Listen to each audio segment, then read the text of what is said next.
want to start? So, Tim Markle, I work out at the Wasteman Center as part of the University Center for Excellence in Developmental Disabilities. A couple of things that would be important to know is I'm director of the Southern Regional Center for Children and Youth with Special Health Care Needs, and that's a nice colorful map that Becky showed you earlier. These are available out on the table, and I also have some extras, and I'll leave them with Jackie to make sure that whoever needs them can get them. We are there as a resource for parents, providers, educators, trying to navigate the system of care. As you all know, being in the special health care needs world was not covered in prenatal classes, wasn't covered in a lot of parenting classes, and it's a whole different world. It's a parallel world that's going on at the same time as the normal world's going on. And everybody knows about the normal world, and they have all these benchmarks, and they have everything that everybody's supposed to be doing in the normal world. Typical. Okay, typical, fine, whatever. See, I embrace abnormality. So far. No, I am abnormal. I know I am abnormal. I am not atypical. I am not atypical. Atypical. I am a bizarre individual. So all right, yeah. Okay, yeah, I know you're not that thing. Okay, yeah, absolutely are. So the typical, in quotes, developing world, just like normal would be in quotes. But our kids aren't necessarily on that same timeline. And by our kids, I have a son who has a developmental disability, not FASD, but another developmental disability. His timeline looks different from his peers' timeline. Always did. Doctor said, well, yeah, he's on a growth chart. He's just not on the growth chart. He was on his own growth chart underneath the growth chart. And so we live with that sort of those two parallel worlds.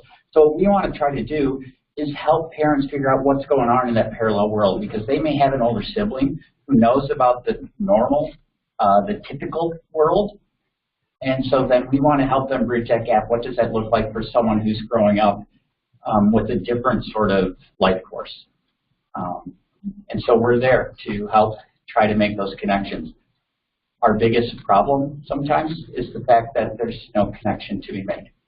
Is we cannot make services appear, no matter how much they're needed, no matter how much we want them to be there.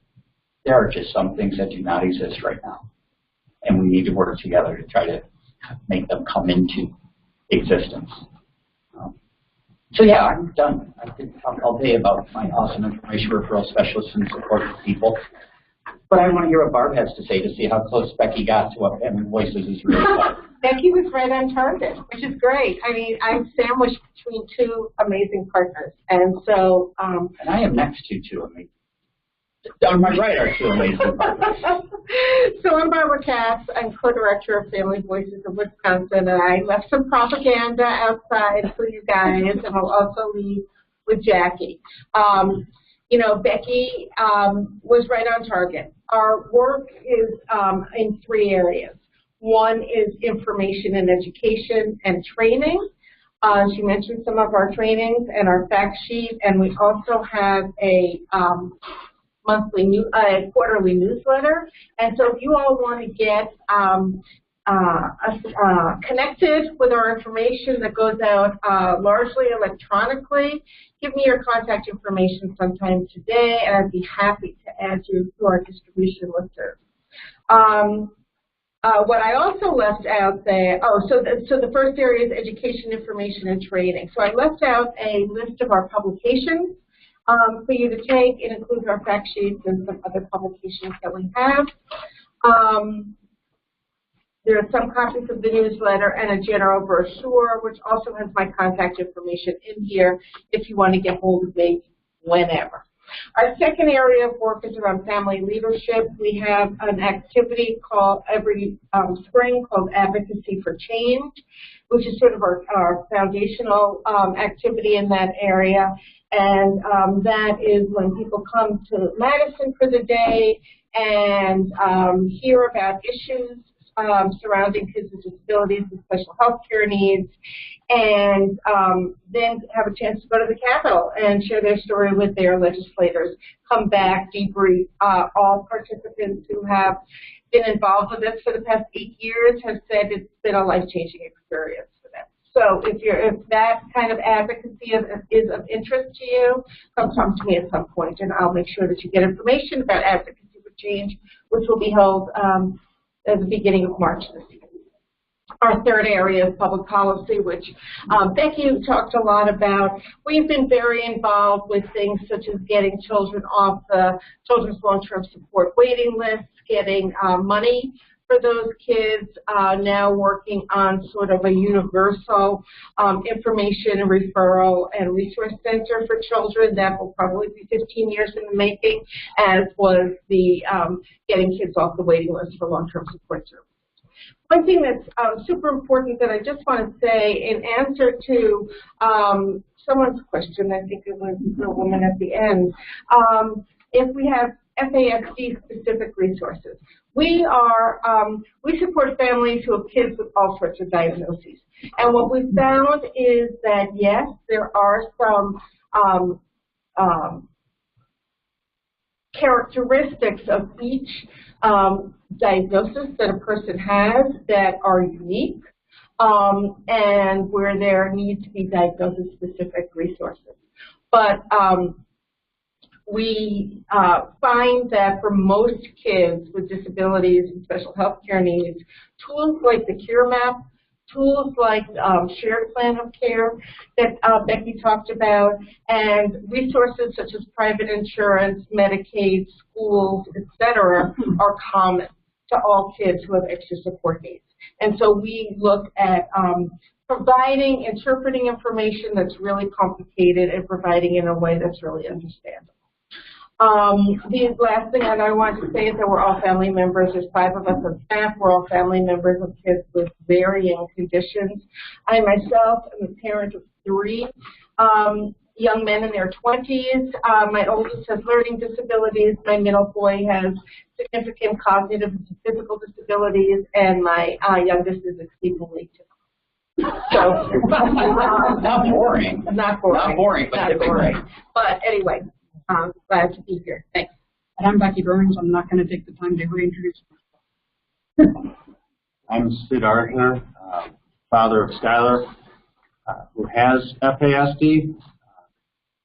I could probably talk about it the whole time, so if you have any questions, I'd certainly love to answer them.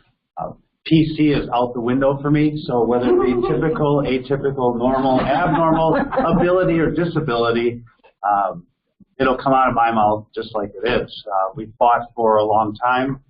I actually started out thinking that Skylar had Asperger's. Fought for many years to try and figure that out. It was one teacher that finally listened. She believed me and said, "You've had Skylar tested for fetal alcohol, haven't you?" And I had no clue that that was even out there. Knowing that my wife was an alcoholic, my ex-wife, I had no clue that it was even there. I called the CDC that day. The CDC put me in touch with the Weissman Center. Dr. Wargowski took one look at Skylar after reading the Vineland test, Vineland? Okay. And said she is classic. That was 2 days before her 11th birthday. So we fought for a long time. Skylar's mom was a nurse until all of the child neglect and endangerment charges caught up with her. So she was able to bamboozle the teachers into believing there was really nothing wrong with Skylar, that it was all prematurity. Skylar was born 23 weeks. She was 1 pound 6 ounces and spent 4 months in a NICU. So, any questions for me? I'd love to answer them. So, I'm Skylar's daughter. Most of you me know me. Yeah, he explained my story, and basically, I want things to change for people with FASD because it's hard. When it was hard when I got diagnosed, they were like, what is FAS? I don't know. And then Daddy told me what it was, and I was like, oh, she would actually do that to me. And I went into sort of this like cluelessness, like, what do I do now? What do we do at this point? And then finally, it was like when I turned 13, I realized I wanted to make a difference because FAS is a hard diagnosis and it's hard to live with it. It's definitely not like sunshines and rainbows and stuff, but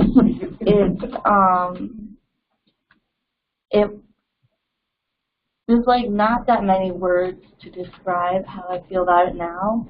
I mean, one part of me feels glad that I got my diagnosis, and the other part of me feels sad that my mom would actually do that to me.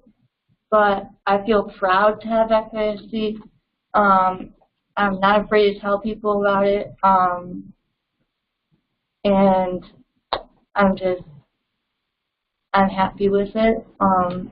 I've learned to say, hey, this is what I got, and this is how I have to deal with it. And yeah, basically, that's me. How old are you now, Skylar? I'm 15. Sure. I'm really glad you're here, by the way. Yeah. So my name is Anna Anderson, and I'm from Disability Rights Wisconsin. My title is Family Care and Iris Ombudsman. And so I'll just tell you briefly what that is. If you don't know what an ombudsman is, it means advocate, essentially. And so I'm one of 11 advocates throughout the state of Wisconsin that work for Disability Rights Wisconsin in Wisconsin's long-term care programs, so IRIS, Family Care, and Partnerships. So we serve people age 18 to 59, so just our program does. And so we really work with people that are having any sort of questions, concerns, trouble enrolling. So we work with people on appealing decisions that were not in favor of the services they need. And again, we do that statewide. We're supported by 2 attorneys and also a program manager, and we have an intake specialist in our program. So that's kind of what we do. However, Disability Rights Wisconsin provides a lot more services than just that. And in our protection and advocacy part of our agency, which is the umbrella over the rest of us, they do a lot of, we talked a lot about children today, obviously. And they do serve children. Our program doesn't, but the protection and advocacy side of things does. And they do a lot of work around problems kids are experiencing in schools. So things like IEPs that are either not approved to get completed or, you know, behavioral issues that the schools are not handling well, that kind of thing. We also assist people, children on the Children's Long-Term Support Waiver Program when they're having problems getting things approved or they can't get into the program.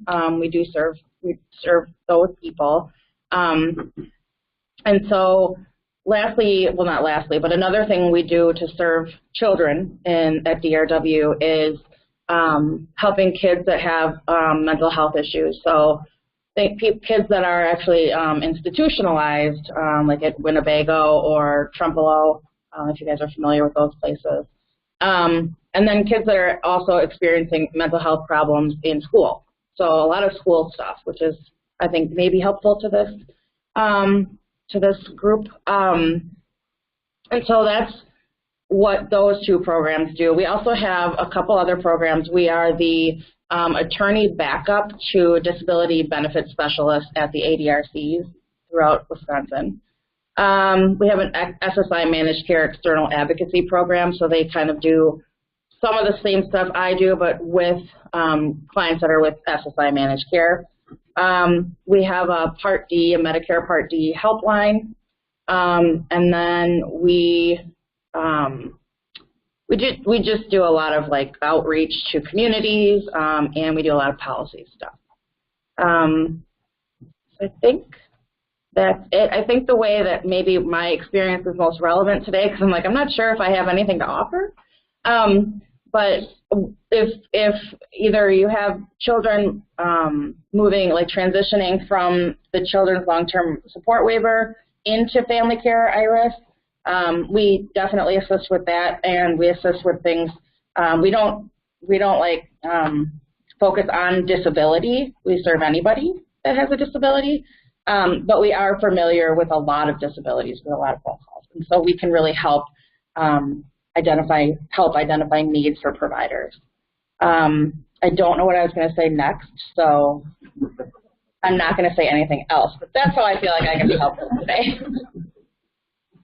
Hi there. My name is Chris Benson. I work at the Research Center, or ADRC is both referred to as that. So basically, we're a research center for disabilities and older adults. I'm one of our lead information and assistance staff there. And there's ADRCs all throughout the state of Wisconsin. I work specifically at the one in Dane, but I'm going to try to talk a little bit generally about what ADRCs do. A big part of what we do is information and assistance. So working with adults with disabilities, kind of our age range is 17 and a half and older, to let people know about their options. So people can get in touch with ADRC in a variety of ways, whether it be calling us or stopping in to see us, and we can talk with people about their options. We don't necessarily have like a set menu of options to give people. Each conversation is very different depending on what a person's needs are. We try to be really good listeners, try to identify where people may be needing help and support, and then provide unbiased information about a person's options so they can decide what works the best for their needs. So that's a big part of what we do, called information and assistance. We also serve as the single entry point for screening for the state's long-term care programs for people with disabilities and older adults. So some people may be familiar with like the long-term care functional screen and the family care and IRIS and partnership programs that Anna mentioned. So we help with screening for those programs and also doing enrollment counseling for those programs. People meet the eligibility criteria. And we also do have disability benefit specialist staff that can help people with applying for SSI or Social Security benefits or appealing benefit denials. So we're kind of a one-stop shop for information for people with disabilities. And also at the Dane County ADRC and all the other ADRCs, we help with the transition process for people leaving the school system and entering the long-term support system, and helping with the transition from the children's long-term support system to the adult service system as well. So that's kind of what we do. Good morning. My name is Kimberly Schindler. I work for the Wisconsin Department of Health Services, and I work in the Office for Resource Center Development. So we are the office, the state office that contracts with and provides the funding to Aging and Disability Resource Centers. But why I'm here today is that the department has a small group of individuals that work on the adult long-term care functional screen. And so I'm on that group. I've been on it the longest. I've been working with the adult long-term care functional screen since about 2001. And for those of you that are not familiar with it, I think Kurt talked a little bit about it. It is, in order to be eligible for one of the publicly funded long-term care programs, you have to meet functional and financial eligibility. And the long-term care functional screen is the functional eligibility. So it's a kind of automated online assessment that then determines whether or not somebody is eligible for one of our long-term care programs. And I'm also a parent of a special needs child. My name is Carrie, and we have a daughter. My husband's here. We have a daughter named Amanda. She's now 21. We adopted her at the age of 2. In the 2nd grade, she was diagnosed with FASD.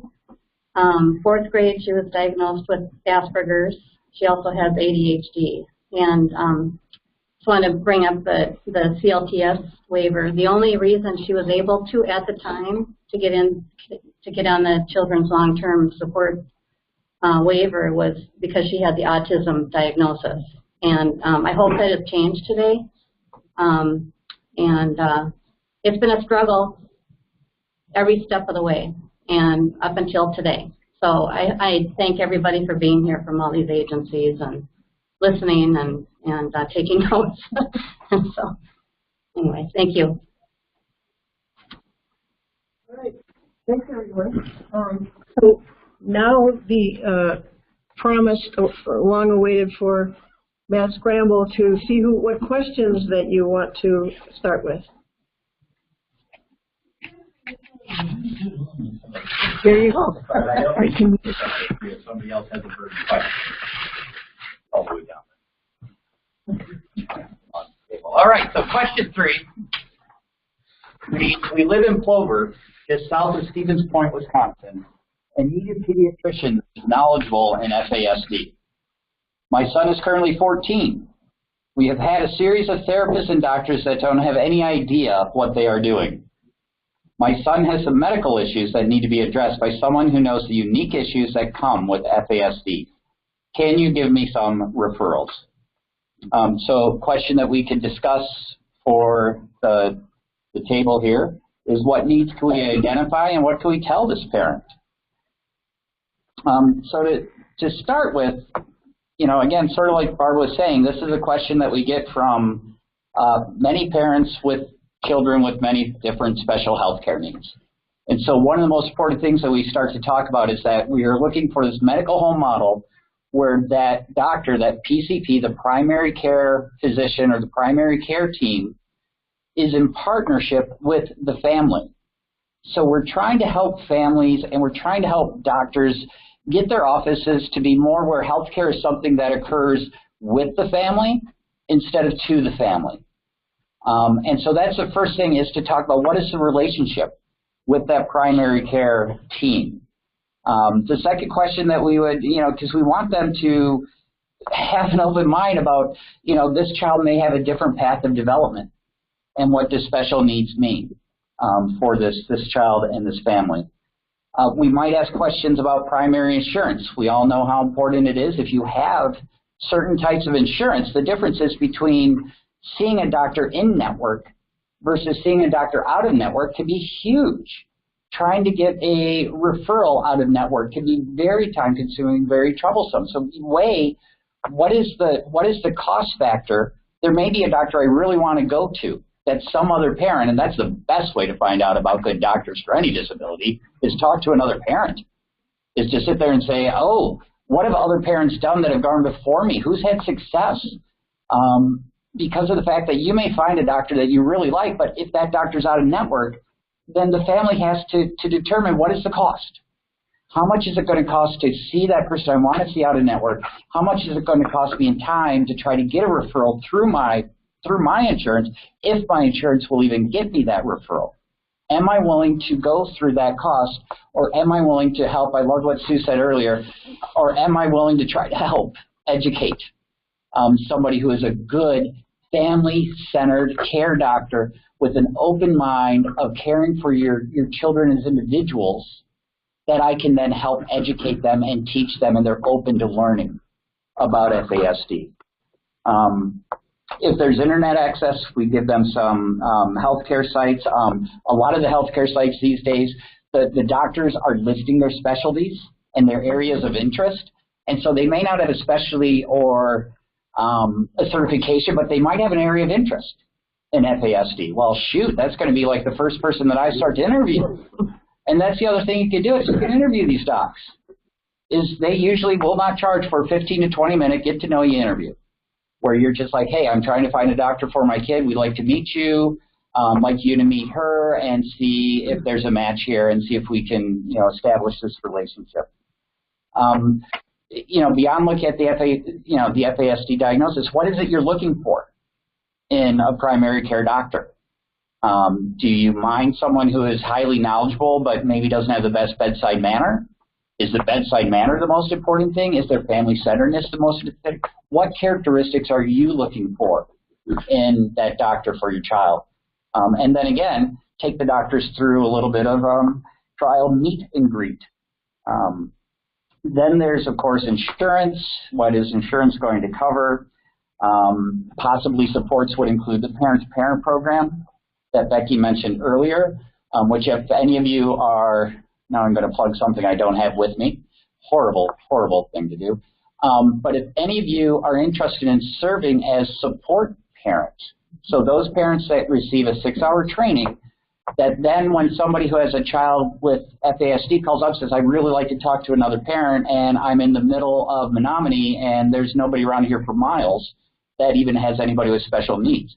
You can call parent to parent, but there needs to be a trained support parent on the other end.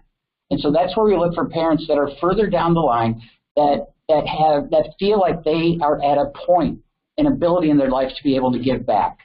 And they can go to that support parent training, and then they can get added to a list of being able to receive those calls. So if you're interested in that and you're in the Madison area, we have a training coming up in October, and in the Adams County area, we have a training coming up in November. So I can get that information out to Jackie to get out to all of you so that you know when the next parent-parent trainings are.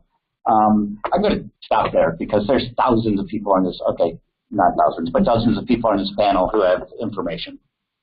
There's two things I'd like to add to that, Ken.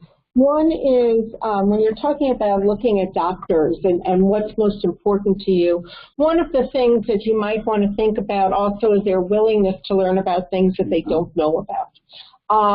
So, for example, my middle son, Ben, was born with a really rare kind of brain tumor, had a whole bunch of rare neurological stuff going on and interventions and surgeries when he was little. And our doc had never seen anyone like Ben.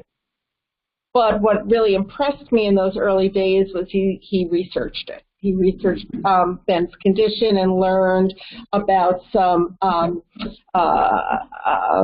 peculiarities that he needed to pay attention to.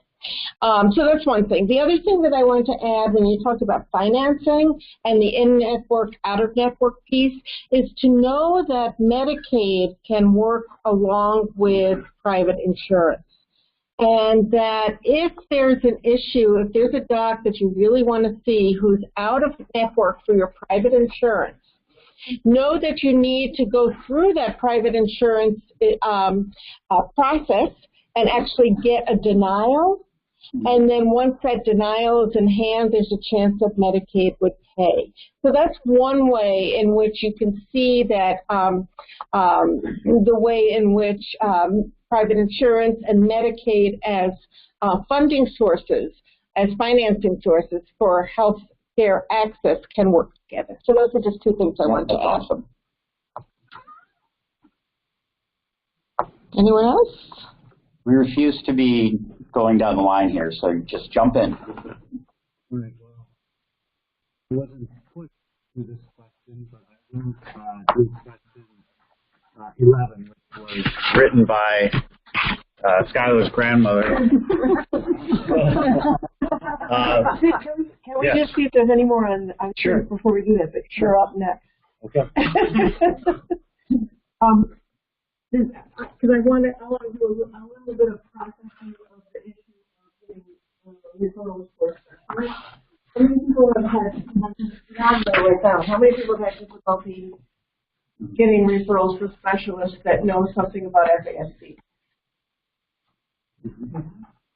1, 2, 3, 4, 5. Yes, yes, you know, I'm hard of hearing, and I was told that I have a loud voice, so I apologize if I'm but I just can't always hear myself. So, yeah, I need to sort of fess up and deal with that hearing issue one of these days. But anyway, I think it's important in that question to investigate why it's important for a specialist to be knowledgeable about FASD, or why it's important for them to be knowledgeable about that area of concern. You know, I think having a medical home doc, a primary care doc who's knowledgeable about FASD to look at people who have that diagnosis in a very holistic way is super important. But when you're going to like a gastrointestinal specialist or a vision specialist or a hearing specialist, I would wonder why somebody's diagnosis is important.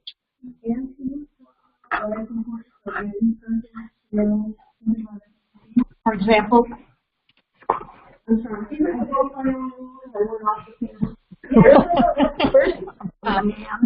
Otherwise, you're going to end up at 5 different doctors, because even in the field of FASD, the research talks about the vision stuff, but somehow we've lost it.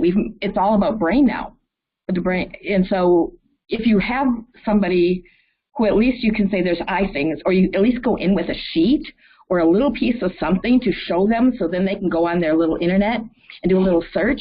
It's a willingness to go learn, because there's thousands of diagnoses out there. There's thousands of different things, and everybody's affected differently. But it's having a provider who is willing to sit to actually listen to a parent, and have their little sheet and go in and say, okay, I just went to this thing about, I learned that my eyes can be affected in FASD, and have them go look. So you're not going to find a specialist who's going to specialize in every last one of these things that are out there, but just have a willingness to go listen to you, become educated, and go look. And if you can find that, you're golden, because then we've got and then you train them to understand, so then the next person they go to will. We're talking about earlier, right? Looking for a doc, whether it's a primary care doc or a whether it's a primary care doc or a specialist who is both family-centered, willing to listen, and willing to partner with you as a family member who's the expert in your child, right? And so to really find specialists and primary care docs who value your expertise as much as they would value the expertise of someone with letters after their name. So, now I'll just add a comment to this discussion that Tim didn't preface with. If any parent called one of our regional centers with this question, they would get the answer Tim just offered. So when we want to really encourage families to use these regional centers, because all of the staff are trained to do just what Tim did. Let me think through what you're asking. Let's figure out, if we don't have that right answer for you, here's the vision specialist who has 10 kids with FASD on their caseload. They're going to help problem solve about what insurance do you have. That means these are the best doctors to start with. What do your friends know about where do they go? Where do other families take their kids? How do we hook you up with parent-to-parent? Let's make sure that you have Medicaid if you're eligible, so that if your insurance isn't paying for it, we've got a second source of income for that. So a second source for payment for that. So anyways, I just wanted to offer that the answer Tim offered was directly out of what the regional centers will do. It's important for the provider to have knowledge. An example is with our daughter, taking her into her psychiatrist for a med check. She'll go in there and tell stories. She's just happy-go-lucky, just says how she's been doing all week or whatever, and doesn't really get down to why she's there. She doesn't really understand why she's there. She's just talking to this guy, she's eating his M&Ms, and, after we leave the psychiatrist's office, maybe a couple of days later, she'll say, well, I haven't been sleeping well. And I'm like, well, why didn't you talk to Dr. Einzig about that? You were just in there just a couple of days ago. And he did know it, but yet didn't ask the right questions to her, obviously. And he would always have me come in after, But sometimes I could give him the proper information, and sometimes I could not, because she didn't, relay that information back to me. But because of her lack of executive functioning, they don't always think of what they're supposed to be doing at any given moment. They're just kind of all over the place. So.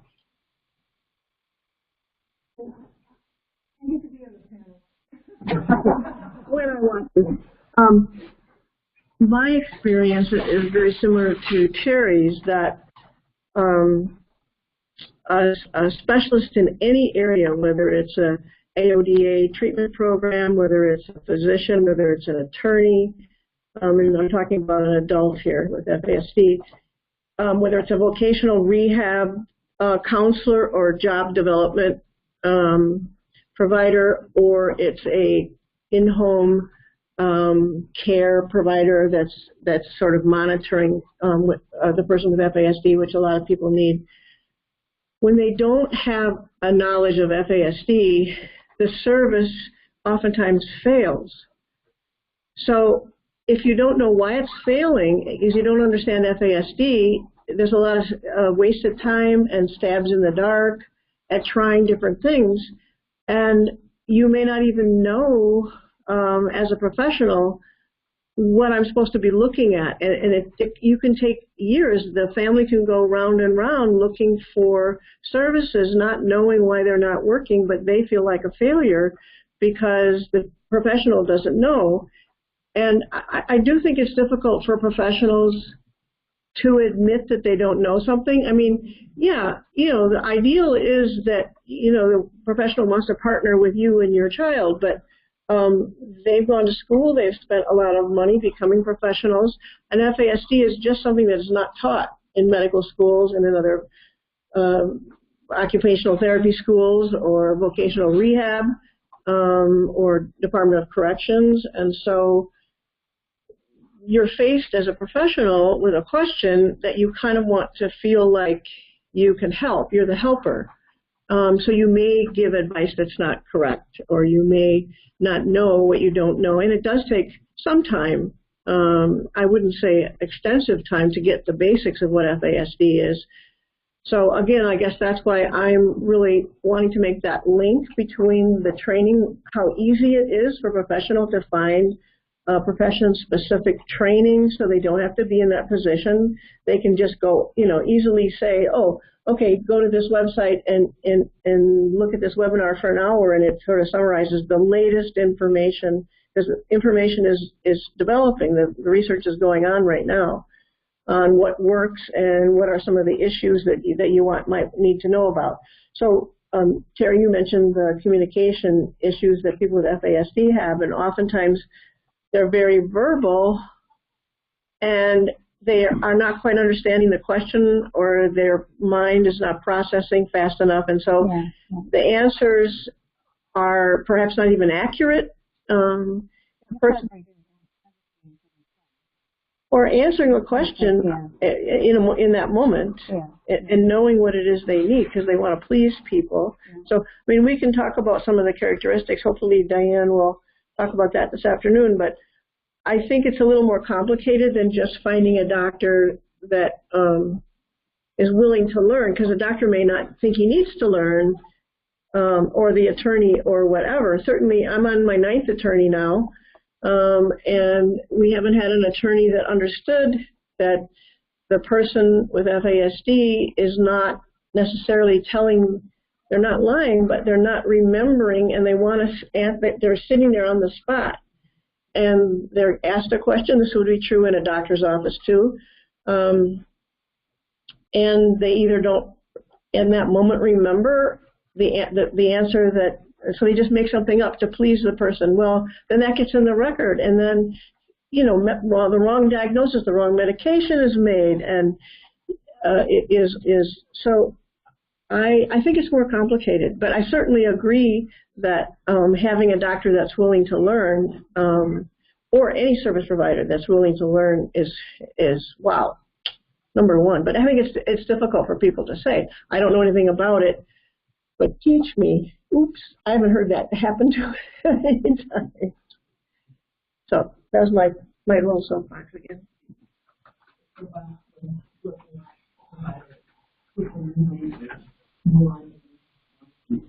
The docs need to start asking the question. The docs need to be asking the mom the question. I mean, by the time mom finds out she's pregnant, she could have already given their child fetal alcohol. It's not just about the alcoholic. It's not just about this. And for years, we've been giving the moms the wrong information. So how can we judge them when the doctors and everybody else has been doing the wrong judging? So it's asking the question. There's a study that came out that if you see a child with autism or fetal alcohol, they should automatically be screened with autism. Just came out. You have a child with autism. We need to ask the question. Study just said it. How do we get that study to these people?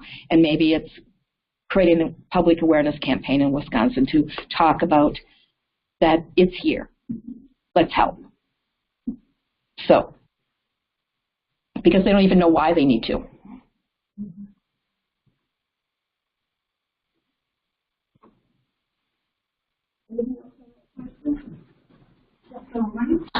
And I'm co-director for a adult group home for girls affected by fetal alcohol syndrome in Platteville, Wisconsin. And I've been sitting here thinking, and I was relating to Terry immensely because her daughter is one of my residents. And they can hear a story or see something on the news, and all of a sudden it is their reality.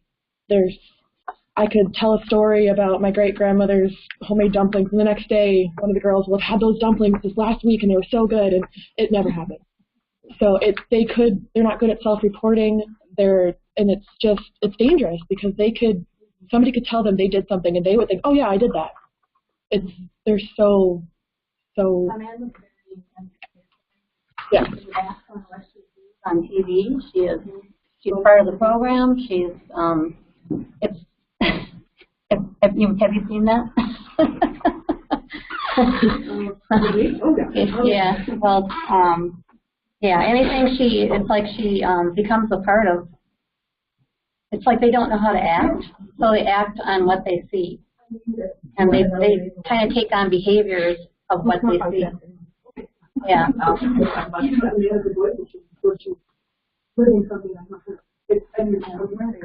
After months of being with her constantly and being with the other girls constantly, that her voice will change when she's retelling a story that is not hers. Or she'll pick up words that she never uses when she tells a story that's not her own. And it's incredibly complicated and interesting and makes my life really crazy. But sometimes when you have that suggestibility, I think there's more of it's not the suggestibility, it's more of the brain that's going on.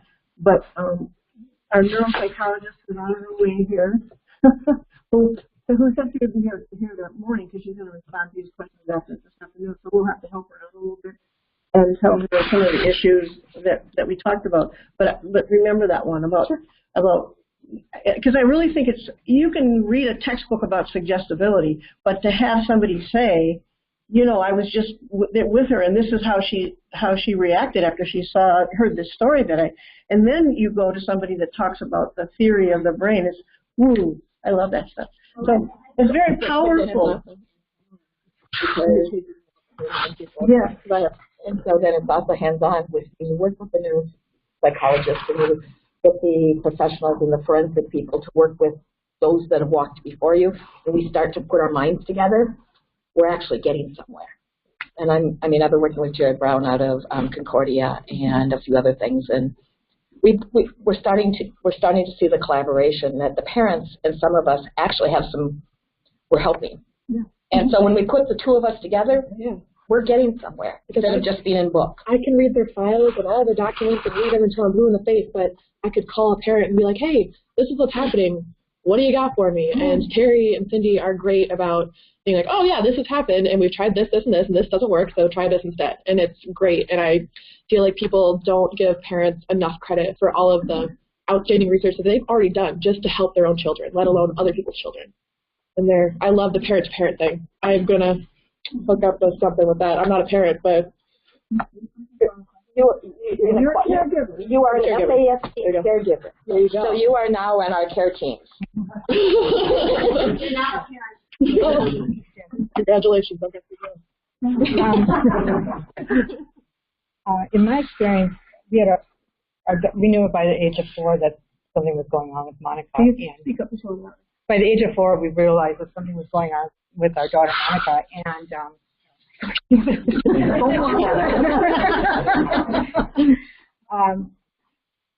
I ended up being referred to Dr. Donald Federici out in Washington, D.C., who was a neuropsychologist. And he diagnosed her and came back. We call it the Bible. But I could bring that to the doctors, my pediatrician. And in there, it lists all the different diagnoses. It lists all the suggestions on what we should be doing. He gave us the suggestions for the meds to put her on. So my pediatrician was very receptive because it was all there. The school was very receptive because they'd never heard of it. They have this Bible in front of them. We had a lawyer with us who was a special ed background and very gently said, this is what we need to do. And fortunately, you know, it was a small school and they're very responsive. But that really opened the door for us as far as our information and being able to go to physicians and what have you, because it gave a lot of background and it just, you know, it kind of outlined the situation and steps that they encouraged them to take. So it was expensive, and that's the sad part because, you know, it's costly. How did you find Dr. Federici? I found Dr. Federici from, our daughter was in therapy since the age of 3. We knew something was going on. She was a doctor from Russia, and it was always rad. But they finally reached the therapist that we worked with said, you know, it's not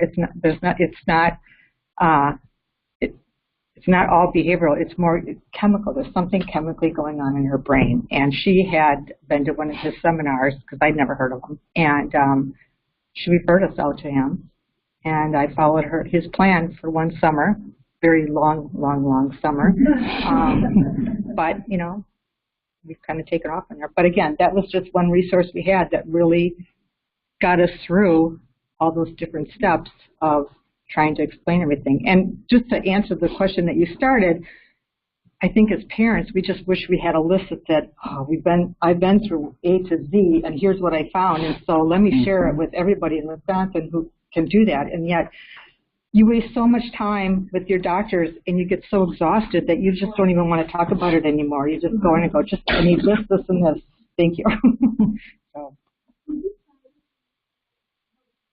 For that? Private.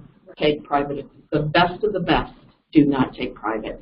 And I actually run a Parenting FASD Kids international closed Facebook group. Very wonderful. We are 5 years strong, 6,000 friends, connecting the dots in 28 countries because there wasn't anything. And also changing the paradigm shift of working with the parents that this isn't a bad kid, this is a child that has a challenge, and help them see the positives in their kids and try to help them support and try to, okay, I could look for a neuropsychologist. They don't have the question. But we have nothing FASD specific for children in the state of Wisconsin under 18 for say, Dr. Wargowski to refer them to. I thought about doing it, but I haven't got quite there yet. I'm doing it through the group already, but so we just need kind of like a little clearinghouse and group of parents who can. Yeah, I have to leave at 3 o'clock because I have to be home for my child therapy by 5. So. Call in. we could do it via teleconference on the call. Yeah, I run Skype very well. Okay. I'm not. That's a great idea. Afternoon and put it on the. And the thing is that we can go through my phone, and I've got the car thing in there, so we can talk through the car, and both of us can talk at the same time. We ride together. Wonderful. I had to bug out early. Childcare issues.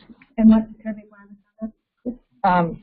talking about physicians and everything else, I think one of the hardest things to find is a dentist if you're on Medicaid. There's nothing. Yeah.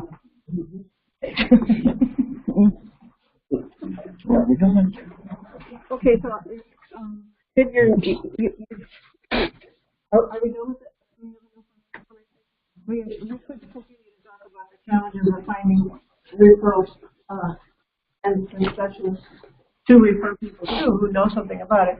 I guess the only thing what Cindy said is that in order to really get help, she had to go to Maryland, and it's not just a doctor that's willing to learn. Sometimes the issues are really complex, and we don't know what we don't know, basically. So, Sid, we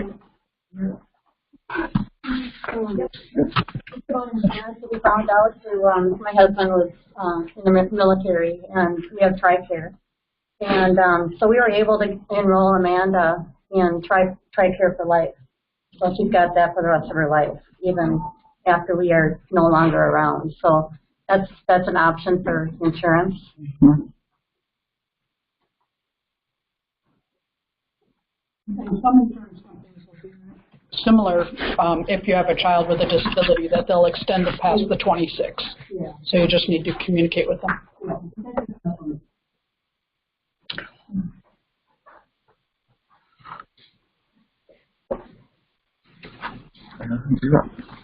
So before I go on to that number 11 question, many people have said things that we've experienced through Skylar's life. Whether it be healthcare or trying to find a doctor, we found one other doctor that was close to us that had some experience with FASD. The problem was that he wanted to start all over. He wanted what I'd like for you to possibly put back up on the screen was that oval with all of the providers and all the networking. That's something that we didn't have.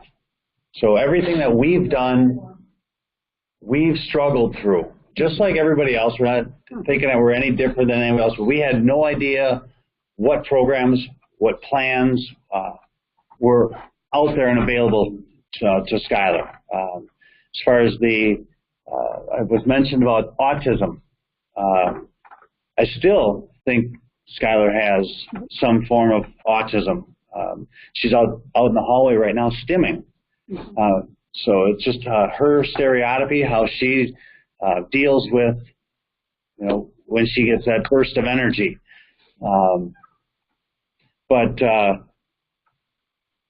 We have no choice but to continue trying to find things. I think for all the people on that, all the groups on that oval, it would be great if you could get the word out more, so that, because Ozaukee County, yeah, good luck.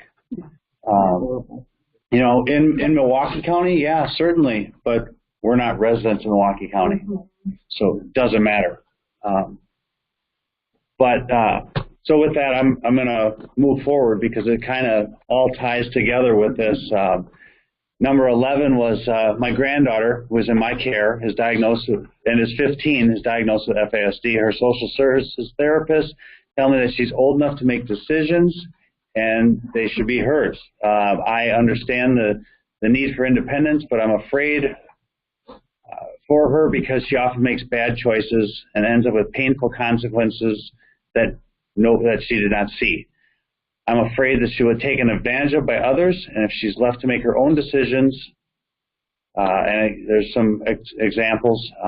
So Skylar, we were forced to, for the success of Skylar, find a way to make Skylar successful.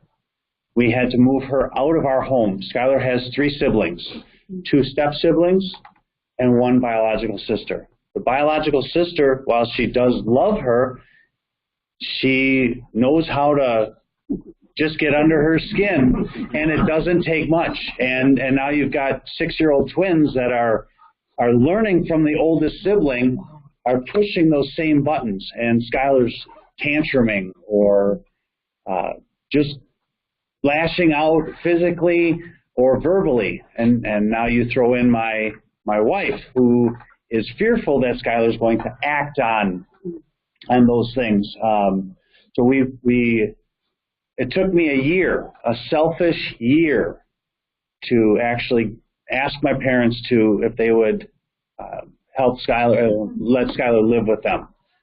We sought other routes, group home, was it Geneva School, Lake School or something? Yeah, yes. We looked that route. We looked out of state, but the county says no. It has to be a foster program or a soft foster. So we thought we found a foster program. Skylar didn't like the foster parents were who we used for respite, and so and they were out of Ozaukee County, so couldn't use them. So now we're back to square one. My wife leaves me, takes our kids, and so now I've got 6 weeks of, oh my God, what do I do? And I finally went to my parents and asked them to take care of Skylar, and I still do a lot of stuff with her and for her and things like that. But she needs that solitude. She needs that time that she can sit in her room and veg and just kind of, it's quiet. She still has issues, and through the course of time, I've actually learned a lot from her behavioral therapist, and I find myself trying to educate my dad. We were raised by my dad and my mom, and it was a different time. So he's still in that time, and doesn't understand Skylar, and still thinks that those are cognitive decisions that she's making, and so I'm now trying to educate, my parents on, and my mom. She loves Skylar to death. But she also wants to believe Skylar, and that's the problem. Is Skylar, just like you were talking about, Skylar would watch TV. She'd see Irish cloggers, and instantly Skylar could Irish clog. She did it at a school dance, and I watched her basically ostracize herself from the other kids. So I understand all the stuff that you're talking about, and the big thing I can pull from this question is those groups. They need to get out more. People, whether it be a mass social media thing that you reach out to the physicians network and say, hey, these programs are available, and blast them with literature. Because until I walked into this room, had no idea that those programs were out there. We've struggled for 4 years on finding programs. We're losing time. I'm going to, at some point, probably have to file for guardianship for Skylar, because I put her on birth control at 12 years old. Why? Well, I'll show you mine if you show me yours. I don't want that. I don't want Skylar to fall for some boy that loves her. Not to mention that what the benefits of birth control, the mood swings, the regulating her menstrual cycle, all of those things played in that decision. But people look at you like, she's 12 years old and you have her on birth control? And now the doctors and the social services say, hey, you know what? If she wants to opt out of this service, she can. Because she's 14, she has to sign along. And if she wants to bail from these programs that help her, she's got that right. So I know at some point that I'm more than likely going to have to do that. And it's not that I really want to. Skylar can't legally drive, ever. Her eyesight is so bad. I'd be fearful. She can't even ride a bicycle. The last time she rode a bicycle, she hit a mailbox. She's ridden out in front of cars, and that's with close supervision. It happens that fast. Right now, like I said, she's out there. She's just stimming out there right now. Okay. Well, that's one of the ways that she's actually learned to dial in her stereotypy. Instead of running fast back and forth and jumping up and down and flitting her hands, that's Skylar. So somebody with the autism mentioned, if there's a chart out there that I received, and I'm sure many of you have seen this, where it has a little checkbox with FASD, and Yes, all 52 of those things, but yet those things are in other diagnoses. So all of them. Yeah, ODD, RAD.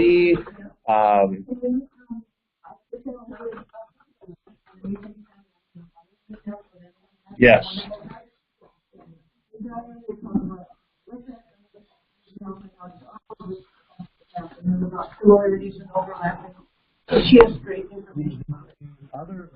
I think the last thing I can touch on with this is the schools, the IEPs.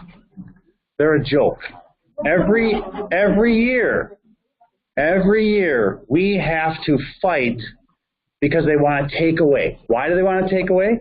Because it costs money. We fought for 2 years to get Skylar a para, only for her to now go into high school, and they basically took the para away, and they modified the para. So we're still in the test phases of that, but every single year. And they put it to you in this, I'm sorry, I know I'm in Madison, but they put you in this liberal manner and say, hey, look, and it's terrible. And so, and she's failing her course. And since she's now struggling with her schooling. Public. I thought about doing, I tried to do private. The twins go to a private school. The private school doesn't have the services that so they would have to ship her to the public school.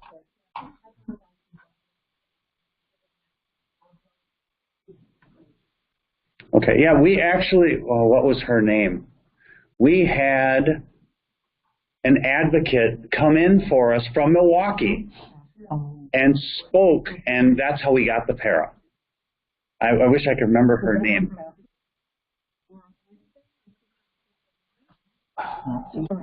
Yeah, if I hear the name, I'd probably remember it, but, excuse me? No. She was an older lady. I think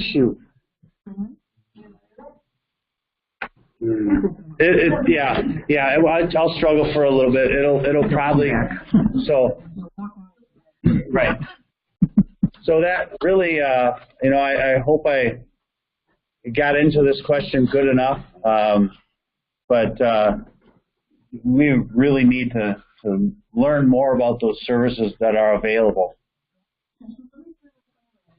Your experience is going to be very similar to many other parents. You feel like it's unique, right? Because you're all alone with it?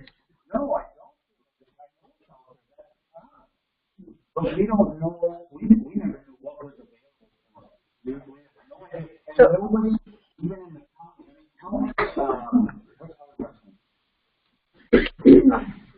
Howard from Wausaukee County, Howard Malloy, did a great job with us. We wanted to try things like horseback riding for Skylar. County won't pay for it. I own my own company. That doesn't mean that it's an open checkbook. I'll pay for whatever I can for any one of my kids. But some of these things are just, we found cello for Skylar. Skylar is good at playing the cello, and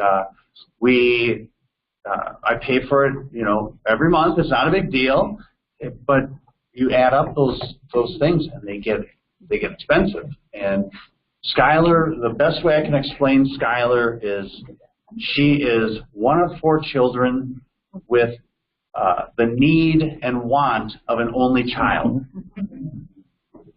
Steve, let me ask you a question.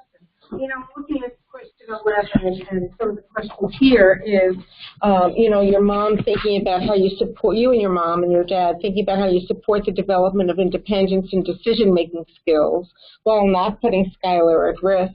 And I'm wondering if in her IEP there are any goals around decision-making. So I'm wondering if that's something, instead of us, thinking about outside resources that, or more places or more interventionists to seek, to look in with her, with what support she's getting now, and think about how you might add a goal within the school setting around decision making, right? Schools might not be equipped for kids with FASD, but they're equipped with kids with a variety of learning disabilities. And that executive functioning, you know, speaking from my oldest son having a learning disability that's not based on FASD, I'm seeing a lot of similarities, right? Executive functioning, decision making, blah, blah, blah. Anyway, he did benefit by having some of those things in his IEP when he was in high school. He wasn't open to it, so he didn't benefit as much as he could have, but at least it was a start, right? And it's a start of a way of starting to start that discussion also in a very structured way with Skylar, working toward specific goals and tactics around supporting decision making. So something to think about. We do have a behavioral therapist. Maybe they could. And right now we're working on something with goals for different things. You know. So. Are you a friend? Yeah. Sorry, if you're asking questions, we got to put the camera on you now. Thanks a lot. You decide when you want to. I mean, the camera, not. Yeah, we have a behavioral therapist that we've had for how many years? Danielle for 3 years. Yeah. And last year she ended up being her friend at the Humane Society. They didn't really do much. They went to Humane Society every week. We needed to get her active in something. She's good with animals. I mean, really good. Wow. Okay. It's every Tuesday from 3 to 5, Ozaukee County. But now she's coming back into the home. And we're going to have somebody coming in from Harrigan's. I think it's called Harrigan. Yeah, Harrigan. And it's a gal that will take her steps. This morning, Becky was talking about the shared plan of care, right? That might start in the medical home office. But and that whole piece about negotiated actions. The important thing about a tool like the shared plan of care is how might you share what's written on that with the behavioral therapist, with the school. So you have the medical doctor, you have the therapist, you have the school, all sort of working in concert with one another. And that is when a shared plan of care, I think, is used most effectively, right? When you have all of the parties, and that shared plan of care is a tool to communicate what different parties are doing, what different goals are. You can bring in the IEP, you can bring in the behavioral therapist goals, but that way they're all sort of working on that same road, basically.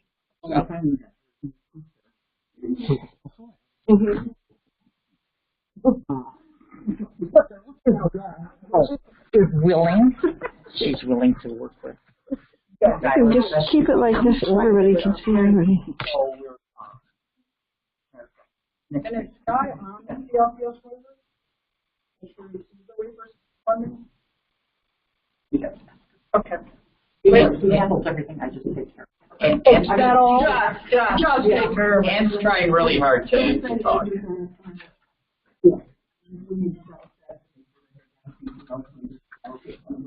But the other thing that you need to be looking for is beginning at, our kids are not going to stay little. And trying to, you have to be planning, beginning at age about 12, to start pulling all this paperwork together in the shared plan of care and get everybody on the same page. Or at 18, you need to apply for SSI, and they're not going to, your kid can work. And if you don't have all those papers put together, you're looking at you're going to end up with an automatic denial because they're about 90% are being denied, even with kids with cancer. I mean, and you're going to be, so then right now the waiting list for the ALJ judges to be able to hear that case is, in some states is looking between 2 and 3 years. So you've got for for an appeal on your SSI. And so you, not only doing all this work, you have to be documenting and keeping track of all of this and planning ahead for all these steps that are to come, but also making sure that that stuff is into your IEP.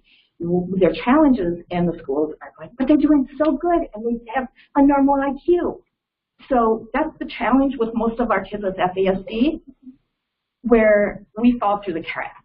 And so it becomes, and then because you can't, if you don't have that waiver, if you get the waiver, then you can justify the waiver. The transition from the waiver to adult services becomes smoother. And it's getting parents to find all these things and having you guys educated in FASD and working with us to, so we can get some things rolling.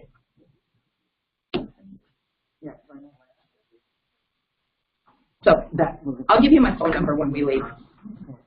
So I'm hearing people offering resources to each other, giving my phone number. But how can we make that available? And that's what I'm asking you guys, to whatever Ann knows is that she wants to share with one other person here, how can we make that available to everyone in Wisconsin? We need an FASD organization for children 0 to 18. So one solution is to do it all ourselves. Have an FASD organization, have our own database, have our own cadre of parents. You don't have to and different things. And then when a parent calls or goes, I don't know if that's a website, you got a person that they can call. That person will deal with a couple of those parents. Then they can say, okay, you need to call you. You need to call you. You need to call you because they're not finding you because they don't know you exist. Another way is think about how we can think about how to potentially integrate FSAD expertise into existing resources. So, for example, Becky this morning mentioned the Well Badger Resource Center. And that is a web-based tool. It is a telephone support, and it's also live person support. Well, that is telephone support, I guess. We're going to do a chat eventually. And they will, okay, great. So the question then is, I would say instead of running a nonprofit and being on boards of other nonprofits, can be all-consuming, right? Right. So I wonder, and I would suggest that the time be better spent in, particularly in this afternoon session, that last half hour, thinking about the integration of FASD expertise into existing information and referral centers. The Well Badger Resource Center, the network of 5 regional centers, parent to parent, and then to look at other sort of generic resources that are available, such as those that are offered by Family Voices, and then get them out to families who are who have kids with FASD. And so I would suggest very strongly that that might be the most expeditious route to sharing this information, as well as elevating the awareness of FASD. So I just put that out there for consideration. Would it be helpful in the school to get the school system all of your names, and every time there is an IEP or a parent wants to have a child for their IEP, that they could access this information? Because I do remember one thing about Kim being in school, and it was complicated to try to get to. There was all these different services, and who do you call and what do you do? Can we nail it down in the school system so that when he walks into the IEP, because the teachers, you can't expect them to know everything. You just can't. But if they have a sheet, and you can go to that parent and you can say, look, there are services out there, and here's a sheet on them. Why don't you give them a call? Because then you guys know where to send them and how to help them where the county doesn't always know and the school districts don't always know. So let's get the information what's available to the parents. Okay. There are educational organizations organizations that support kids in schools. There's an organization called Wisconsin Facets, which has some advocacy component to it. It varies due to their funding, but that does exist. There's a statewide network called the Wisconsin Statewide Parent Education Initiative, or WISPE, which exists statewide, and there are WISPE parent volunteers that are connected with the CSUs, which are cooperative educational service agencies. There are 12 of those around the state. Those also have advocates who support families in school. There's training programs. There's a training program called Parents in Partnership, which also talks about parents and schools working together. There is a lovely training program called YIPPY, which is Youth in Partnership with Parents for Engagement. No? Empowerment. Thank you. My student. But I think what Mary is saying. Yes, that's what I was. Facets, yeah. Okay. So Skylar was able to qualify for the Katie Beckett program. Right. Great. So she's on the waiver? Yeah. She's on the Children's Long-Term Support waiver. Yeah. Terrific. So Sid, how did you hear about that? How did you get hooked up with that? You know, that was from the county. So, but the county didn't ever mention WISPE or any of the other ones. So, I mean, if you want to give me a stack of cards, I'll hand them to the county. But, you know, they don't know about these things because... Going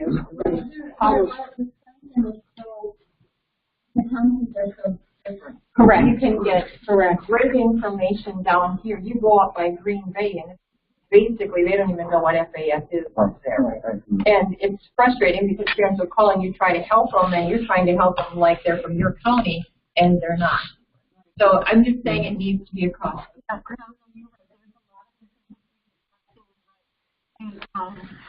Because I serve on a Council for Children's Long-Term Support Needs, I know that the Department of Health Services is thinking very thoughtfully about how to reduce that inconsistency and make information to county service coordinators more consistent and more widely communicated to families. Well, they should also, the county should have all this information, and they should be sharing it with the schools. Absolutely. Because if the county has the information, when the county should be the advocate for the IEP meeting. If they're not, then all of those programs that the county knows about are just going to, they're just going to go to the wayside. Because of capacity, that's never going to happen. I understand that. I understand. Right? I do. But it would be, I mean, in an ideal world, but how do we get that, all of this information, right, collectively in this room holds, how do we get that consistently shared to schools and counties is, I think, a problem that a lot of people have been thinking about for a long time and haven't yet come up with solutions. But it's being worked on, I would say, incrementally and continuously. And so by no means are we there. No way are we there yet. But it is being worked on in fits and starts. A lot of it comes down to where's the money to support that, right? We all, the people who in this room are working professionally all have like little pots of money that we can do this work in. But there is, I mean, I think, you know, Peggy and I were talking this morning about, you know, in the perinatal care coordination program, how at the Department of Health Services, how FASD awareness is just a teeny tiny component in that, right? And it's due to lack of funding. And I think, you know, we always come back to lack of funding, which is why I'm suggesting that it might be more fruitful to look into these existing systems where the expertise of FASD can be infused. And? It's what we ended up doing as parents. And some of the things we kind of got, okay, where can we educate? We got one person planted on the Mount Health Committee for the county. I was on the state committee for children's special health care. And then we planted another parent over here. And we had another parent over here. And we had another parent over here. And we started networking, and so they started getting to hear it. And then we slowly, and so we slowly moved they said it was like, we have a ship. It's the Titanic. You got to know it's sinking while we're doing that. And you have to turn. And, well, it's not sinking.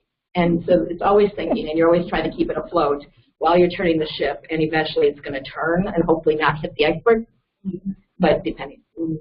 But then we're always having to advocate for the money so we don't hit the iceberg. And but it was just planting those people. And there's enough people here that if we get someone here, here, here, and here, we're going to, and you guys know where some of those committees are, where parents can serve. You guys tell us where those committees are, and then we can pick and choose where it's our expertise, and maybe some of the volunteers will eventually get there. I want to make sure we have time for a few other issues. Not that this isn't completely important. So I'm wondering if the functional screen is something that you guys would want to talk about a little bit. Are there people, let's just see how much interest there is in that. Are there people here that would like to hear about how a person becomes, about what the functional screen is, and then any experiences you've had becoming qualified or looking at FASD from the functional standpoint? What are some of the difficulties that might occur when you get evaluated? Does that make sense to anybody? I see one person. Okay. I hear a couple of nods. A little bit, because while I look at it from the state perspective, Kurt's actually doing them out in the community. So, and there were I won't read all the scenarios, but there were some questions. So I can try to go over some of those, talking about like how do you become a certified screener, how those requirements are different than somebody else at an ADRC. Kind of just how the screen works. So as I mentioned earlier, in order to be eligible for the adult publicly funded long-term care programs, you have to be functionally and financially eligible. The adult programs in our state serve basically three target groups: people with physical disabilities, people with intellectual developmental disabilities, and then individuals that are frail elders. So that's a federal requirements on what our target groups can look like. So that's what the functional screen is essentially doing, is trying to figure out whether or not somebody is meeting one of those target groups, and then either meeting a nursing home or a non-nursing home level of care and that can help decide what programs you're also eligible for. So just a little background on the screen. As I mentioned, it's been automated since about 1999. And then used statewide since 2001. In order to be, so ADRCs, Aging and Disability Resource Centers, do the initial eligibility assessment. So they do the first screen to determine if somebody is eligible, what target group they're eligible for, and then what programs they could be eligible for.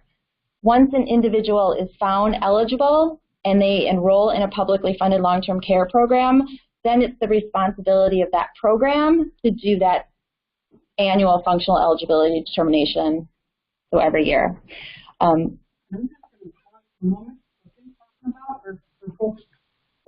Adults, yeah, 17 and a half. Different if you've got younger folks than that. Folks calling their ADRC. Yes, 17 and a half, and Kurt did say that, 17 and a half and older. That's when you can start to be, have a screen to determine whether you're eligible for the adult programs. I think there are people in the room that have younger children, and I am no expert in the children's long-term care system other than my son is on the program and I get a screen done every year. And so there is another one. There is a one for younger, but I can speak to the older one.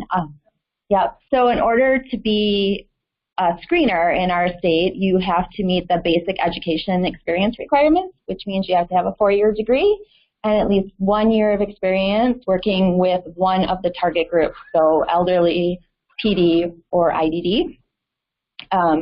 You have to take you have to be assigned to a screening agency, which means only individuals that work at ADRCs, MCOs, managed care organizations, IRIS consultant agencies are eligible to complete a screen. So it's not, individuals in the public, it's not doctor's offices, it's not nursing homes, it's not providers.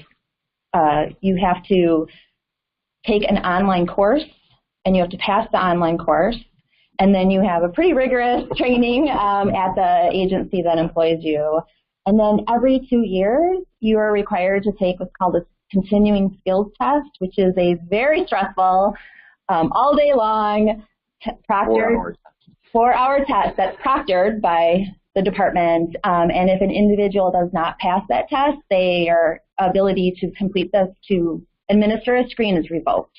So we have the department, I guess, takes the functional eligibility extremely important and make sure that the people who are doing the screen are highly, educated in how to do it. They receive a lot of quality oversight.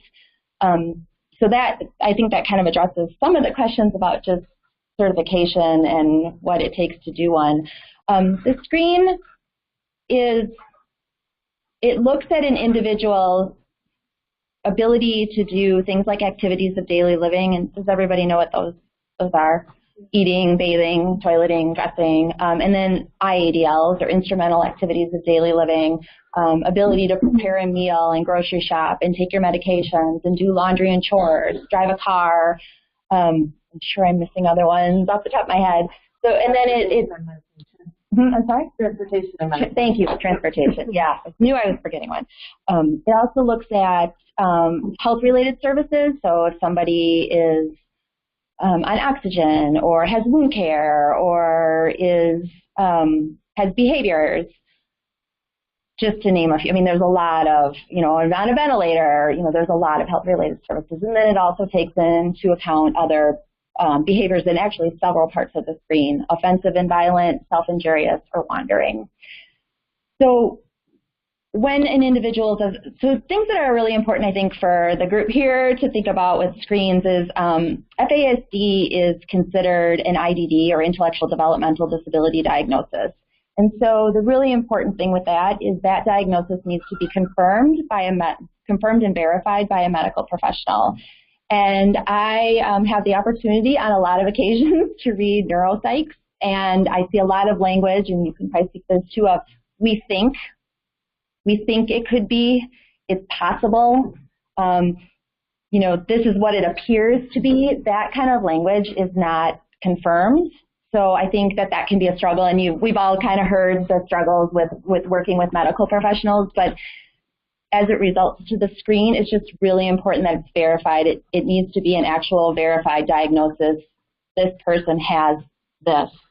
So that's a really important thing. And then for all of the information on the screen, it has to be caused by a physical, cognitive, or memory loss impairment.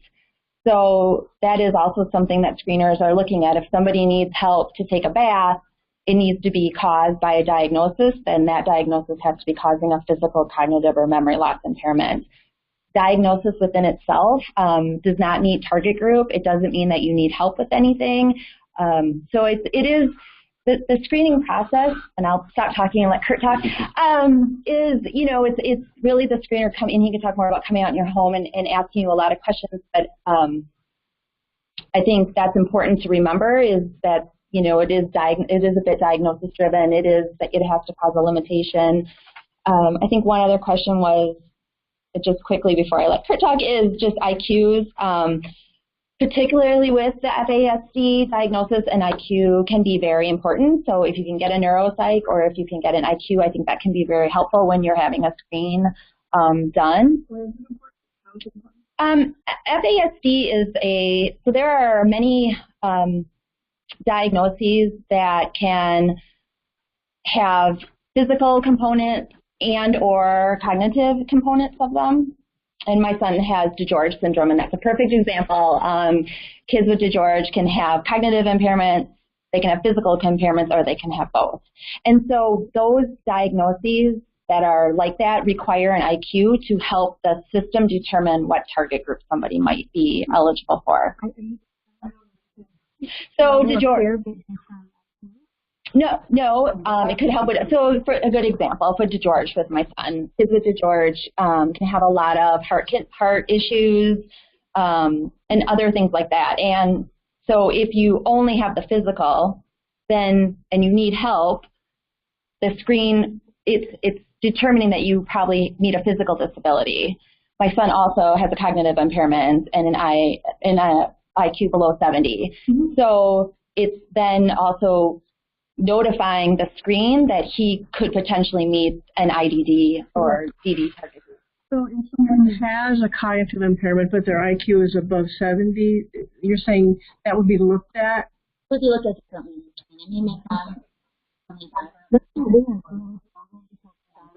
Above average IQ, but yet she has no function. She can't function at all, and it's really hard to get that across to people because she appears very neurologically normal when you first look at her until you meet her, right, Courtney? It's also my understanding that so yes, you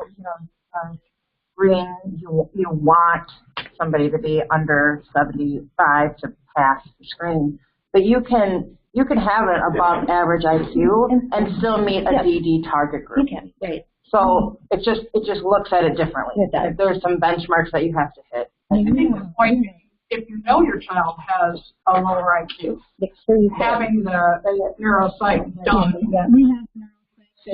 I mean, everything is checked off on there that she cannot function. Then that's not going to really help very much. Memory, neuropsych. The IQ score. So when you have 75% of people with FASD will not have normal. 25 are going to be in the lower, and that's going to make it a little easier.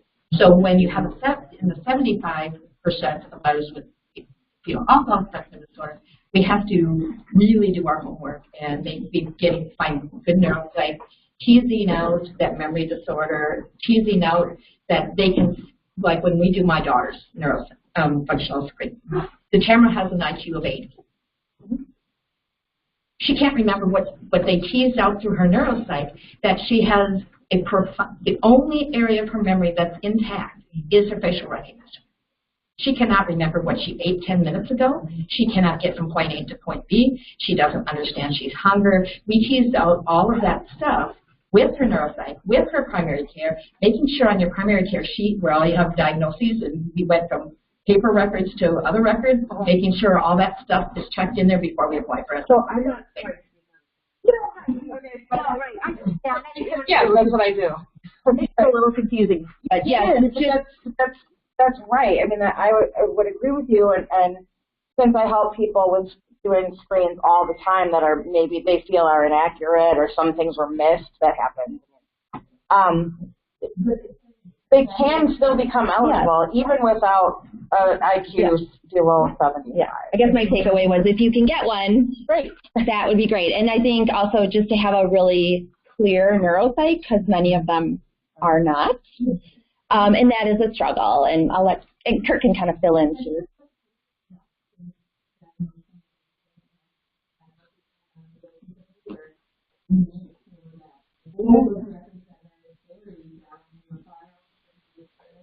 Before you name and then an update not anywhere so that they know that that's they did have and not somewhere between online records and so just make sure that they have yeah, important. Question. So my daughter had a lot of analysis. She had great. A lot of that was from the state, and I thank them for that. And that is why she is functioning so much better than she was 10 years ago. A lot of people have worked really hard with her, but we've also worked very concretely with her. So she can answer questions, but it's because she knows the answer, but she can't follow through. So when the functional screen person comes in and starts asking Kim questions, you know, can you bathe? Can you do this? Can you do that? Kim's going to say yeah, because yeah, but they don't really understand how much help these adults with FAS need. So because I've taught my daughter how to make a peanut butter and jelly sandwich, apparently now she can fend for herself. I mean, she can. And it's very frustrating when you have spent 20 years teaching this child to do these things, but they still need supervision. How do you provide the supervision when parents are getting older? We can't really provide the supervision anymore, and it costs a fortune to have 24/7 care for them. So, I mean, it's frustrating because we have taught them they can do things with supervision, but take that supervision away, they'll end up in jail, they'll end up stealing, they'll end up pregnant. I guarantee it'll take my daughter about 3 days to figure that out if she's left alone. So that's my frustration with the functional screen, is that they just come ask a lot of questions. And, you know, Kim has been going, she's 26, she's been going to, I don't know what you call them. She goes to Green Valley or Bright Futures, or she's had all the advantages, and they have taught her. But that's being taught with supervision.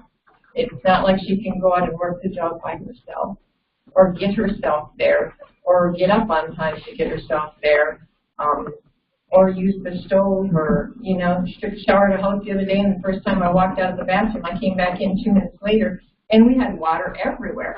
Now, she's going to tell you she can take a shower by herself. But I said, I won't ever leave her in the shower alone again, because we'll have water all over the basement. You know, so those are things that aren't considered in the functional screen. I think I know what the question is here. And I was actually going to talk about that. So, and I can't speak for the screener that you had your experience with.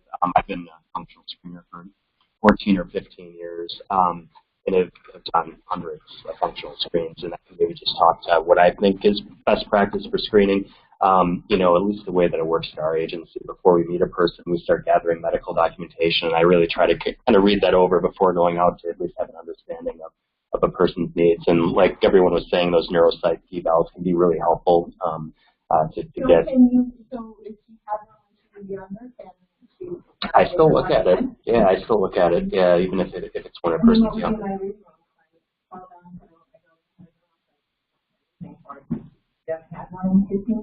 Well, I mean, if a person has a developmental disability, technically that shouldn't be changing either. So, I mean, what I was saying is that, you know, if it's an older, you know, neuropsych, I would look at that for sure. And, you know, before going out, you know, especially if it's a younger adult with a disability, I always like to have a conversation with the parent before going out, just to kind of get some background about what is comfortable to talk about and what isn't in a meeting setting. And I think that there was one question here where it was talking about how a person, the screener was only asking questions to the person being screened. But personally, that's not best practice at all. So we have to involve the person in the interview process. We have to meet them. But I think some of the most important information is from collateral contacts. So, you know, there is the functional screen meeting, and we do ask questions in it. But I think a good screener would be talking to multiple people. A person can have whoever they want involved in that screening process. And I think, you know, it's especially important to involve parents and caregivers, school staff. So a lot of times I may, you know, we have the meeting, but then I'm also having conversations with parents and school staff and caregivers outside of that functional screen meeting to gather additional information that maybe just shouldn't be talked about in a meeting setting, because you're not going to get accurate information if you're just asking the person, like you were saying, you know, can you bathe, can you eat? And you know, one thing that I often say to parents too when we're doing the screen is to try to think about things like if your loved one was living independently and on their own with zero supports, how would that work? So it's not like what's going on right now, because you know, people provide a lot of natural supports without even thinking about doing them. And I think, you know, a good screener, what you're really trying to get at is what type of help is needed if a person's solo on their own without anything. How would that go? How would that cooking work? You know, is the stove safe? You know, what supervision is needed? And I think, you know, that's what we're really trying to get at when doing the screen. So that's my experience. Yeah, everything so she does have like she goes to a lot of volunteer jobs where she makes up for and stuff, and she does very well over there. But Kim is like, I don't know if any of the other parents have that experience where if something goes wrong, she isn't necessarily going to say anything to the person that she's with, like the volunteer person, but she will come home and just unload at me and curse and swear and be very angry about what happened. So a lot of times those other workers aren't really seeing what's going on, and her support staff, I finally have a good support staff for Kim, and they'll text me every night that she's over there with questions because Kim might just get upset about something that they just don't get. But I don't think that's really being reported to the functional screen. And most of the screen is about how things are going in the home. I mean, there's a very small component of it in terms of community activity and employment. I mean, most of the information that we're getting, especially for younger adults with disabilities, is what help is needed in the home, and parents really know that best. I mean, in my experience. So.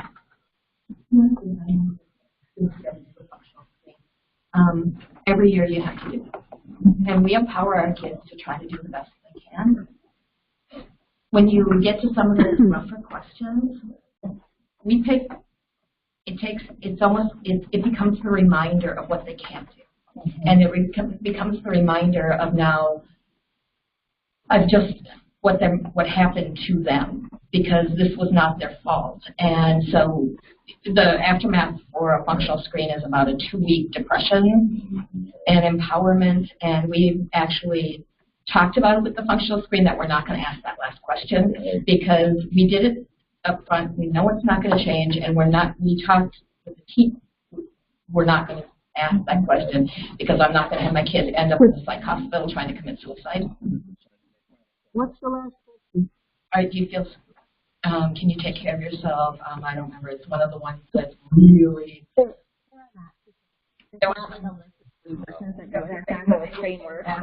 that screener may have a last question, but typically it's more of a conversation about like what is your day like and how yeah. Each screener is different. Yeah. I mean, there's different instruction about how we determine, scoring. But I mean, each screener is different and probably has a different personality and style and connection with families. She is FASD trained, not just because of the TAMA. She has fun with FASD, so she all of a sudden like our money doubled, and the report was accurate, and it just keeps getting better. And having an FASD trainer who knew what questions to ask, and you don't have to ask some of those hard questions. Just how are things going? We just kind of tweak it. It's amazing. So I just can't say enough about who we have. So I think that speaks to one of the things that I've heard, that people from different countries have different experiences, and I was just wondering if everybody receives the same training statewide, and so like it shouldn't depend on who your screener is as to how much money you get. What the heck? So there's one application course, and there's one testing, and there's one set of instructions on how to determine whether or not you're going to, how you fill out the screen. And there is statewide training, particularly for ADRC screeners. They have to sit with me for 5 hours and listen to me talk, and that's torture for them. But a lot of the, I think Kurt's right. I mean, it isn't, you're asking people, you need to determine what helps them. Let's just take an ADL. You need to determine what help somebody needs to take, may or may not need in order to take a shower or a bath. But how you ask those, there's not like there's these 20 questions that I'm just going to go down the list and ask to try to figure out whether or not you need help with bathing. And so, I mean, as anybody who's, kind of conducting the screen, you're right, people have different personalities. People can, ask things in a certain way. And I think it's a little harder for the ADRC screeners because, Kurt does, like he says, people try to do this pre-work. But sometimes you do have to ask these these questions because you're determining the initial eligibility. I think once somebody's in a program, and I can speak, it's a little easier. I can speak like that. My son's on the children's waiver. When, you know, I have my annual screen for my son, you know, it's a little bit easier because we're kind of just talking about maybe some changes that have occurred. It's not always, so I do think it's a little bit of a different experience. But I can say it's federally mandated that people are determined functionally and financially eligible every year. And so in order to be on those federal programs, you need to have it. So while we understand that, yeah, why, you know, things haven't changed, why do I have to do this every year? It's, and it's, yeah. Yep. Yeah.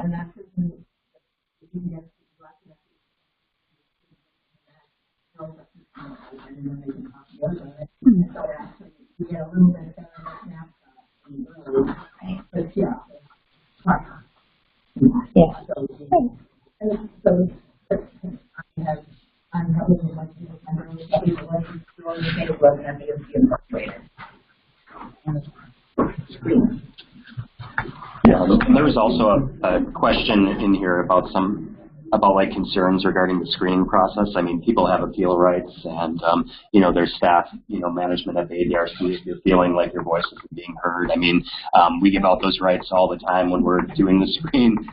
So really, I mean, if you're feeling like you're not having a good experience, I'd encourage people to speak out about that and call disability rights Wisconsin. There's varying levels of appeal. So it's 6 minutes after 12, and the lunch is out there, but it's not going to go away. So do we want to, let's just figure out what, you know, do we want to go to a quarter after on this? We can, some of these questions we can continue to discuss.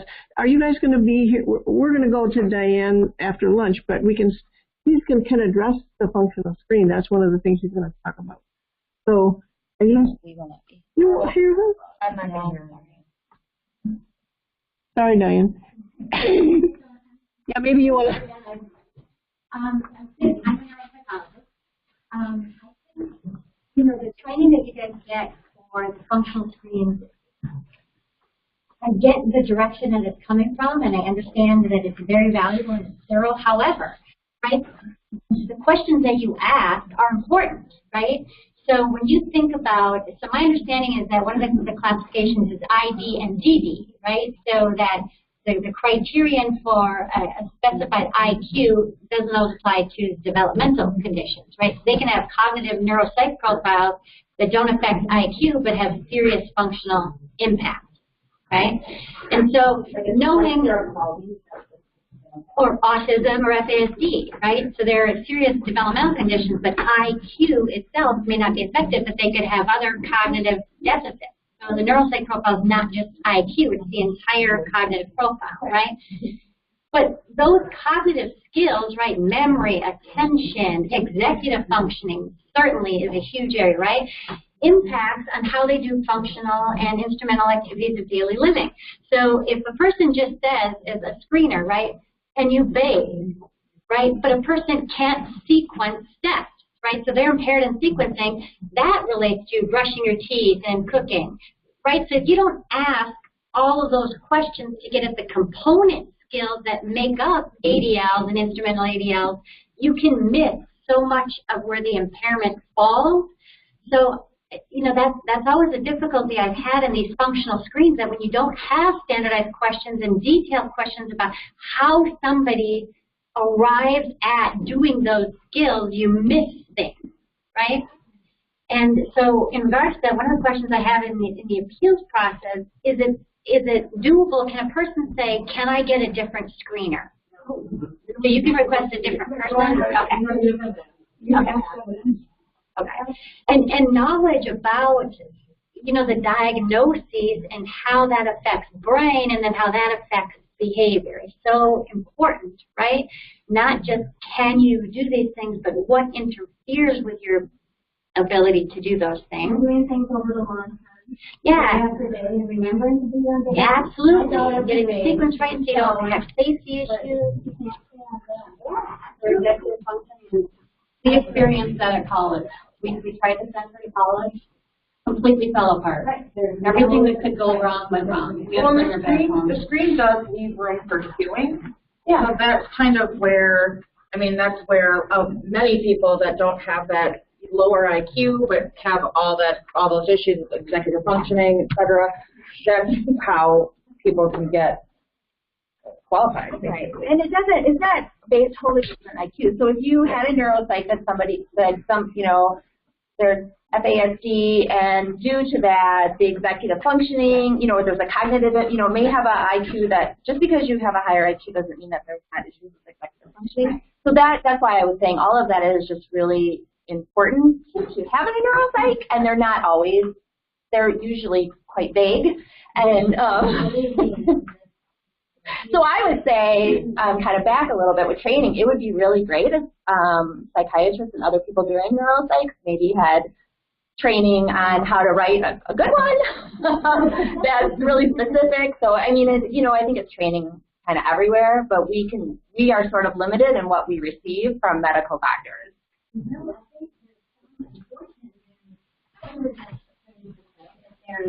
It seems to be very pervasive in our field and in psychology, neuropsychology, where there's this feel of, and it's just the way they write reports, which is, I wasn't trained that way. I was trained, there's diagnostic, I was very much trained from an evidence-based model. So there's criteria for disorders. If they meet the criteria, you make the diagnosis, right? So I say, the person met criteria for this diagnosis, this is the label, they have it. That's how I was trained. Every report I have, they meet it, and what level of certainty do they meet it? But so much psychology, I don't understand this. They are very vague in their wording. Reports every day across my desk, I see, yes, it's possible they meet this. It looks like they meet this, and that's just the way that they write it. But they're saying that they meet it. So when I read that, they meet the criteria. But they write these reports that are very vague, and I don't know why that is pervasive in our field, but it is. So there's something about this tendency to write, and I think, at least some of the providers I know, there's this inherent difficulty with labeling, right? That labeling can be pejorative, it can be negative, so they don't want to label a child, right? I'm like, well, if you don't, right? If they meet the label, they meet the label, and the label is useful to get things, resources, right? Without that, you can't get resources. But there is this underlying, I don't know what the motivation is, but there's this pattern of doing that. And I try to educate, consumers and saying you need to tell people they need to make the diagnosis and read the report. So I tell them, review my report if there's any inaccuracies, if there's any questions, right? Because otherwise that report is pointless, right? Why would you go through that? And I've had families come to me because neuropsychs, they just had them within 6 months, but they're useless, right? They can't get anything with that. And so I have to redo it, and then they're not covered by insurance, right? So there's lots of difficulties. So it matters to tell your doctors that you need to make the diagnosis.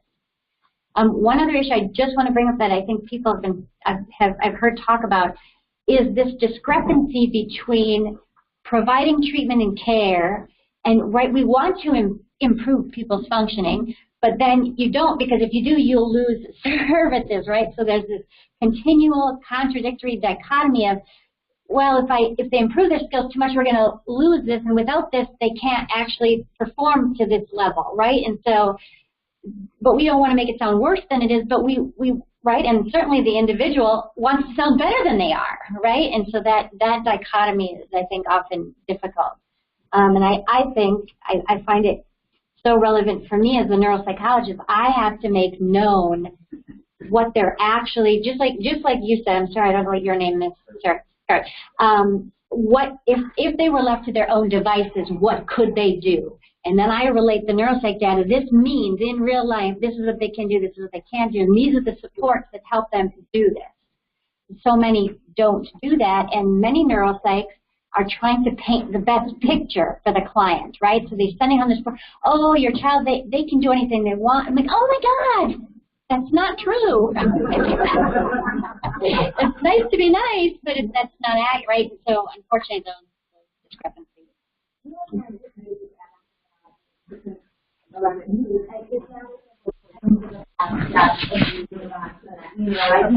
a good screener should be asking, tell me how walk me through the process.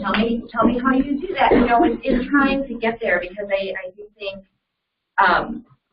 just because somebody says yes, especially if you're going out and you're meeting with the individuals and families that there can be other things going on, that is really important for a screener to try to really drill down and ask those questions. And as was mentioned before, if you have a screen and you don't feel it was accurate, you can always either ask the agency, either the ADRC or the managed care, or your provider to complete another screen. You can ask for a review. You can ask for a review at the department. You can ask DRW to help you. You can get a regular, formal official appeal from the division. That's not what I meant. That's the Division of Hearing and Appeal. So, I do think, it's important. And if you are in a program and I know earlier when people were talking about doctors, I have to laugh because I have a child with special health care needs. Do you know how many doctors I fired over the years because if you weren't doing what I wanted? I got a new one, which I know not everybody can do, but it's the same thing when you're in one of these programs too. If you have a care manager or somebody you're working with and you don't feel like they are have your help there to work with you collaboratively, you can always ask for somebody else. And I'll just also for the children's functional screening I work on over at we often help families to prepare their answers or to think about their answers as if they were leaving. I would actually, when I did screens, I said, if you're leaving your child with me this weekend, what do I need to know to be able to provide their care? So I now teach parents that when you're answering a screener's questions, answer it as if you were not, you're leaving your child with somebody else for the weekend. What kind of support would they need to be able to do these tasks? And I think it would work for adults as well. And similarly along those lines, with my advocate hat on, what I say to families is think of your kids or young adults as sort of rosy versus realistic, right? The rosy way is the way in which we want to portray our kids when we want to boast about them, right? The realistic way is exactly what Becky is talking about, and that is what are all of those steps and what exactly, if you were leaving your child or your adult under the supervision of someone who doesn't know them at all, what do they need to know about? Oh, yes, absolutely. Yep. Right? Yep. Very worst day. And don't get those questions and put in the document and take them through because you don't want to say one thing to people. And I would extend that time past a weekend to a month. Sure. Because there are things that our kids and our adults do occasionally, right, that really affect their functioning that might not happen over the course of a couple days or a week. But so to think about that as well. And we also train for, again, the children's functional screen to address a comment that you made earlier, that if the child is able to do this skill because of the support they're receiving, that you have to go back to a functional screen previously to getting that support. So even if a child, say, is placed in a foster care home and now they're able to do all of these different things because the foster care provider was the support they needed in order to do all these things, you answer the functional screen as if prior to going to that foster care home. Because if we take the funding away, what will the child function as? The only exception to that, and I don't think it's as relevant for the folks you're supporting, is if it's medication, because we do believe medication will continue even if we take our community supports away. So if the medication is working and doing what you hope it to do, and now the child's able to function, well, then we're going to have to go with that outcome and take them off of the community supports.